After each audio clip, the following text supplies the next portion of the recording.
Bruce, should Anthony Joshua take the step aside money so we can see undisputed? Your thoughts? My answer to that is hell no.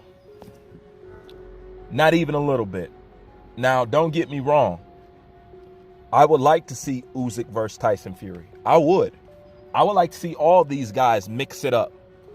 I'm not one to hold up the heavyweight division, hold up getting undisputed. I know how you feel. I feel the same way. I know what you're saying. How can you feel the same way yet turn down the idea of Anthony Joshua stepping aside? I'm going to explain it to you, and it should make all the sense in the world, okay?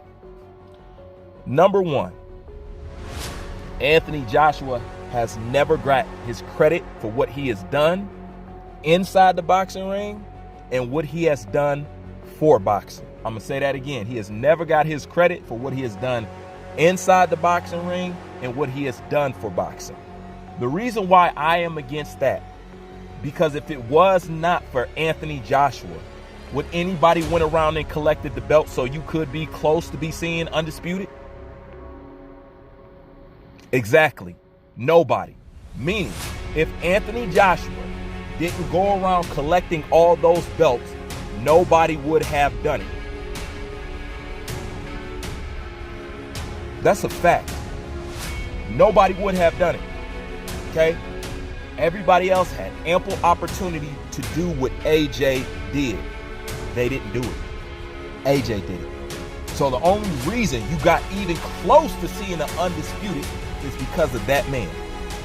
So that's why I do not agree with him taking no step aside money, because he created the atmosphere that we're all swimming in right now. That's facts. To add on top of that, Anthony Joshua is the only reason people got re-interested in the heavyweight division. Now, have I lied yet? Have I? No. Okay? The heavyweight division went on and nobody was paying attention to it. Nobody even cared. Okay? And for the most part, the lights was kind of off in boxing, period. He brought so many eyes. He brought so much attention to the sport. It's ridiculous. Okay? So everything we see right now with the heavyweight division, that's because of Anthony Joshua. The relevancy of Tyson Fury and Deontay Wilder, would you guys even care about these two fighters if it wasn't for Anthony Joshua? No, it wasn't until Anthony Joshua came on the scene people started paying attention to Deontay Wilder. It wasn't until Anthony Joshua started doing what he started doing, people started paying attention to a Tyson Fury. Okay? That is the only reason, because prior then, see, I remember all you guys, prior then, y'all didn't care for Tyson Fury at all. Okay? You guys didn't care for Tyson Fury. All right? You guys didn't care for Tyson Fury when he was matched up with Deontay Wilder. You guys didn't start caring about Tyson Fury until he beat Deontay Wilder.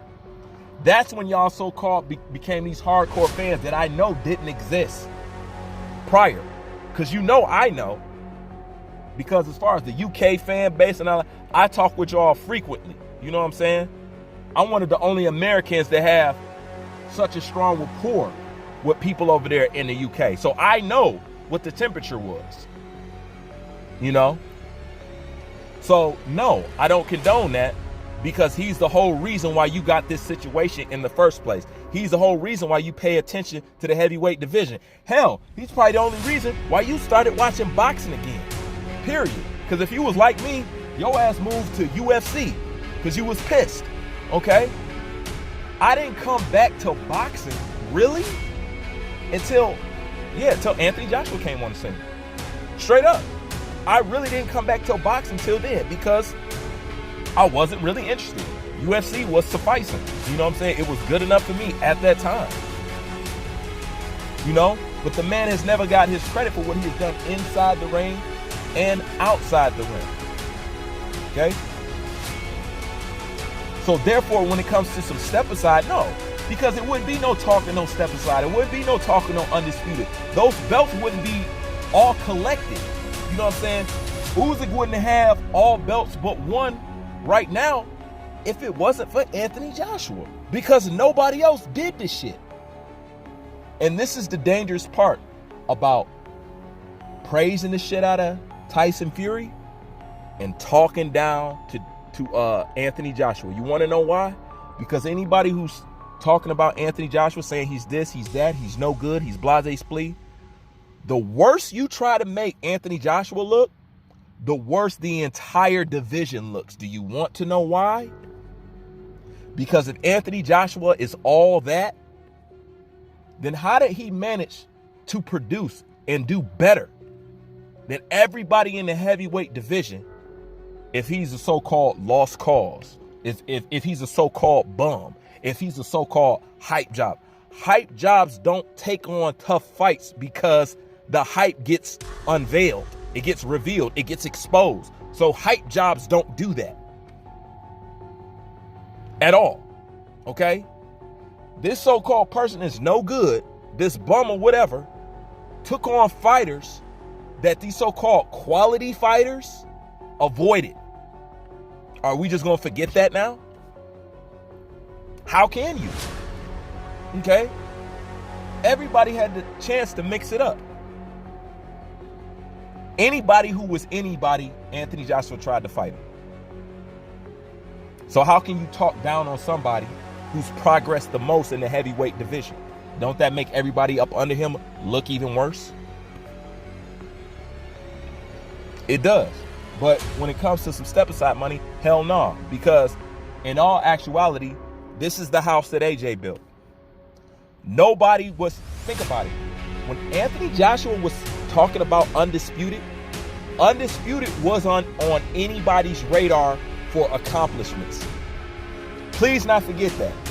Canelo wasn't always talking about Undisputed. You know what I'm saying? All this Undisputed talk really didn't start taking off until Teofimo Lopez beat Vasily Lomachenko.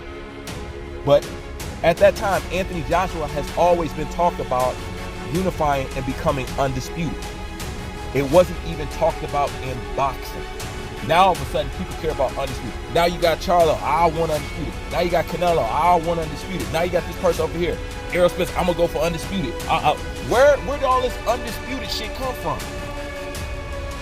Where did it come from? Because wherever it came from, which is Teofimo Lopez, people don't want to give a kid credit. Wherever it come from, Anthony Joshua was talking like that from the moment he touched down. These are all just facts. So no, because he worked too hard and all he tried to do was become undisputed. And Lord knows he didn't try. For some reason, when it comes to negotiating with him, everybody wanna pull for the bank and the whole nine. So no, you know what I'm saying? And he should have the opportunity to rectify and correct his wrong if he can. He's earned that much by what he has done. And it seems mighty selfish that people say, oh, well, fuck that. Let's just go for undisputed, this, that. But AJ created that whole situation. Because if not, you would have to manually, yourself, your favorite fighter yourself, have to go around and do what AJ did. And was anybody doing it? No. Just think about that. You spend your whole time building this house, right? You spent your whole time building this house, right? And then you get everything on the house but the door. All right? You get everything on there but the door. All right? Some person comes along and say, hey, I got a door. He hangs the door up on the house. And then y'all say, okay, well, he should own the house. He didn't build it. He added one element to it. I did the plumbing. I did the roofing. I did the electricity shit. I did the sewage. I dug the basement. I did the plaster. I did this and I did that. But because he came in and put a door on this house, you saying that I can't live here now? Well, why don't we let him live in it first, and then you can get it after he's already been in here? Fuck no, man. That sounds ridiculous. So no, I'm not against that, and I just told you why. Leave your thoughts in the comment section. I'm out.